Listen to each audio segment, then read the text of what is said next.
Hey friends, Sleepy here, and welcome to a new episode of my weekly gaming playlist series. We've made it to another Friday, so it's time to do a little recap and talk about the games I played this week and share my thoughts with you guys. Of course, I'd love to hear your thoughts and your opinions, so if you played any of the games I shared with you today, let me know how you guys enjoyed them. I'm always interested in hearing about the games you guys are playing, as that gives me ideas of new games to play and experience. And if you guys have any recommendations on games you think I might enjoy playing, let me know, as I always appreciate your guys' recommendations as well. And you guys have recommended some really good titles over the years, so I really appreciate it. The last couple of weeks, I actually have not done much gaming at all. I've been really busy with work, and this is finally the first week that I've actually had some time to do some gaming. And I'm continuing to play on the Sega Dreamcast, as I wanted to play some older games, some more retro titles that are in my collection. And this one is one that's been on my list to play for many years. I finally just started to start playing it, and that is the game called Fur Fighters, which I really love this game. Now, I first played this game back on the Generator demo disc that came with my Sega Dreamcast, and I played that demo many times. And I had wanted to eventually buy a copy, and it took me quite a long time to actually get a copy of the game. I kept thinking about it, but I never picked up a copy. And then about, probably 10 years ago, I finally picked up a copy of this for a really good deal, but I never took the time to play it until this week. And I'm glad that I finally gave this one a shot on the Dreamcast, as I really enjoyed it. Now, you can get this game on the PlayStation 2, as it was re-released with updated visuals. They also added some more content to it, but I prefer the art style, the voice acting, everything in the Dreamcast version over the PS2 one, which I do on the PS2 version as well.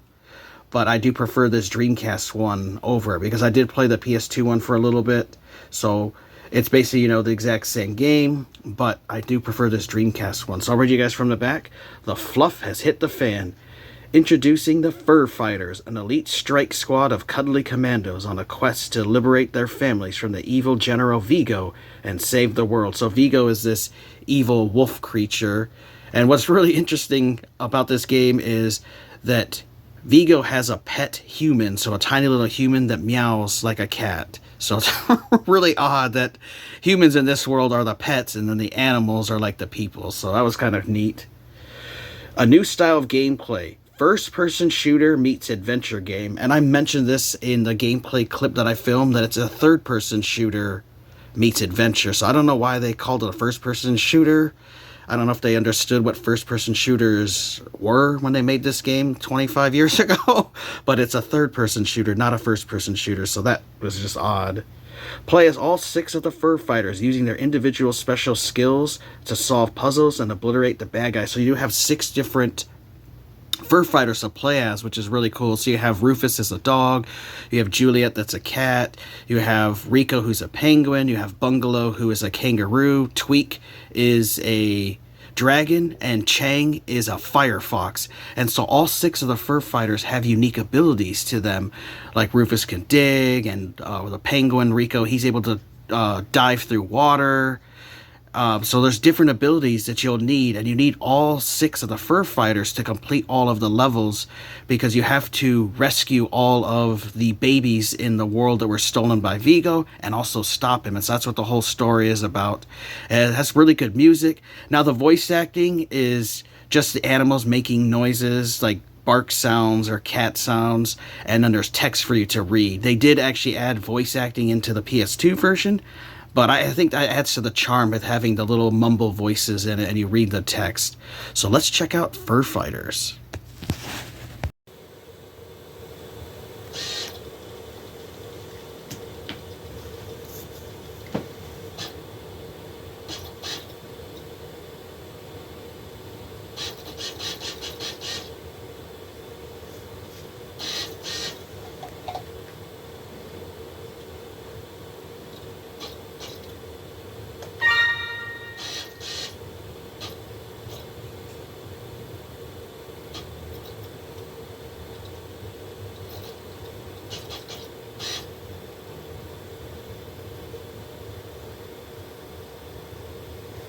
Today, guys, we're checking out a cool game for Dreamcast called Fur Fighters.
Podcast. So we're checking out Fur Fighters.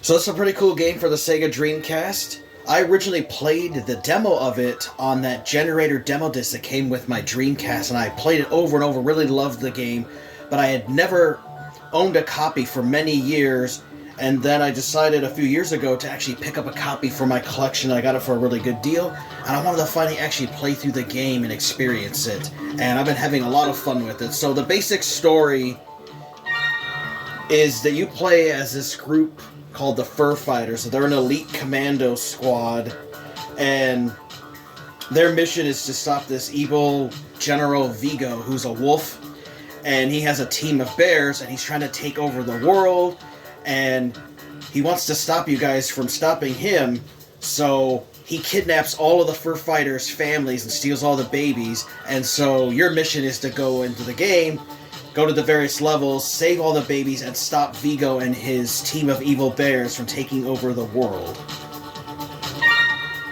So let's get into the game so you guys can check it out.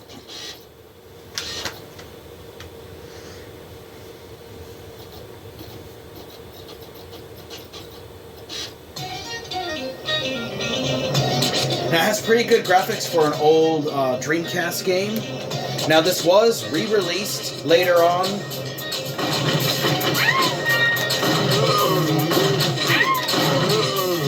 for the PlayStation 2. It has updated visuals, and it also adds new content to the game for the PS2 version, which I do own, but I prefer the art style of the Dreamcast. Also, the voices in this are just animal sounds with text.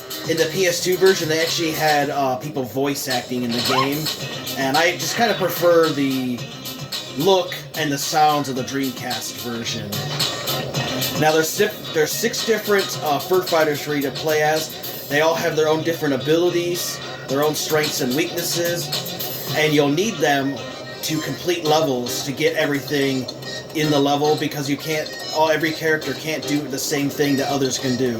So each one has its own abilities, which you'll need to use that to complete the levels. There's puzzles to solve, there's boss fights, all kinds of cool stuff. Now, on the back of the case, it says a new style of gameplay. First-person shooter meets adventure game. Well, I don't know if they understood what a first-person shooter was, but this is definitely a third-person shooter meets adventure game. So I don't know why they're talking about a first-person shooter meeting an adventure game, because this is definitely not a first-person perspective, but it is an old 25-year-old game. So you have a huge variety of weapons at your disposal that you will find as you play through the game. The further along you get, the more weapons you unlock. You use the D-pad to switch between weapons. You also have a melee attack, so all of them can do a melee attack if you need to, but you'll find different weapons, and they all have ammo that you have to find. And by killing enemies, they drop ammo. You'll also find them in various parts of the different levels. Now, the controls for this game take a little get used to, because you move the character with the buttons X, Y, B, and A. So like Y goes forward, B goes back, X goes straight to the left, B straight to the right, and then you use the left stick to move your aim around. So usually in these kind of games, it's the opposite way, where you're moving with the left stick and aiming with the right. So you kind of have to get used to it. It takes just a few minutes, and you'll be used to it. But it's because the Dreamcast didn't have dual analog sticks. If it did, it would have been much easier to control first-person shooters and these kind of games. So the developers had to get creative with the controls by using the buttons to move.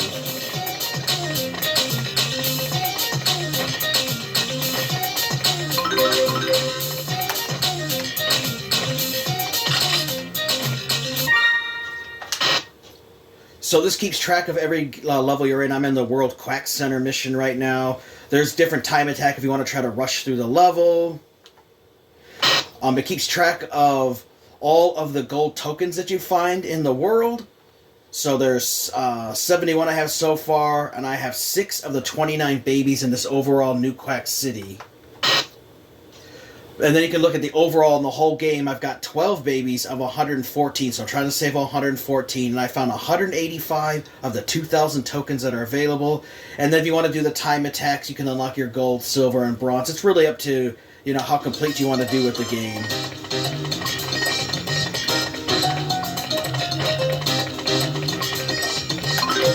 Left trigger jumps and the right trigger fires your gun.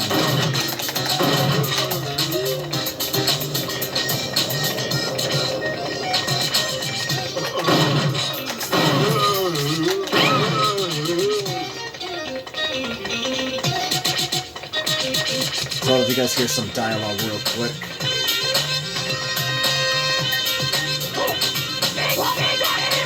Hey, I see you there. Get away from that door.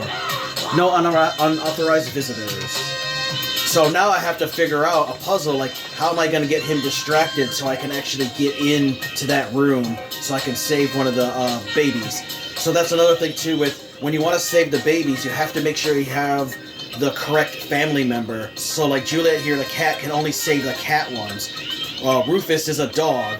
Well, only Rufus can save the other dog ones. Like here's also a kangaroo dude. Bungalow, and you find these little character bubbles is where you're able to switch between them. There's no other way to switch between the characters other than finding these bubbles that are throughout the level, and so they'll always put them together in areas where you'll need them to switch. You'll never have to go hunting, you know, there's like you hear one of the babies and you need Juliet. In that same area, you'll find orb for her so you can switch to her. It's like Bungalow here, here's a kangaroo. He has a really high jump, so that's one of his special features. It's just a fun little adventure title. It's definitely a game I think you guys should check out if you guys are a fan of these kind of games. It is, like I said, released on the PlayStation 2 as well, but just realize that that's going to have a little bit different graphic style, a little bit different music, voice acting and stuff. I definitely would say check out the original for Dreamcast because it's a fairly cheap game, not very expensive, and it's just overall a really fun game. If you have that generator demo disc, you know, you can pop that in and check out the demo and see if you'd like to play this game, but I definitely would like to beat this Fur Fighters game as I'm having a lot of fun with it, and it's definitely one I think you guys should add to your collection. Alright, I hope you guys enjoyed that look at Fur Fighters. I'm about halfway through the game already. There's over 30 levels, and just a really fun and interesting little platformer games for the Dreamcast. You know, just an amazing title. Definitely one of the better games on the Dreamcast, and it was one that I really enjoyed.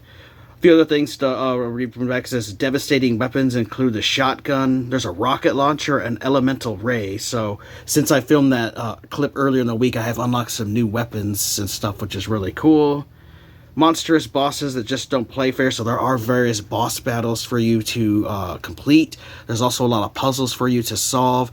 I do have a guide on my phone that I downloaded in case I get lost, because some stuff can be kind of hard to figure out. Other stuff you just have to really think and listen to the clues, because there is this walrus guy, I can't remember his name, but his ghost appears around the game and he'll actually give you tips and tricks on what to do if you get lost, which is really cool. There was also a 4-player fur match mode, so you could actually play multiplayer battling each other as different fur fighters, which I thought was kind of cool. And then it said that, you know, there's over 30 levels from Dino Deco to Space Station Mir, plus 6 fluff matches. Definitely a really cool title, so I definitely think you guys should check out Fur Fighters. If you guys have ever played it before, let me know your thoughts on it. Did you guys enjoy it? I'd love to hear about the games you guys have been playing lately, and if you guys have a recommendation on a title you think I might enjoy, let me know, as I'm always looking for new games to play and experience. I want to thank you guys for watching. Take care. You guys have an amazing day, and Sleepy will see you next time.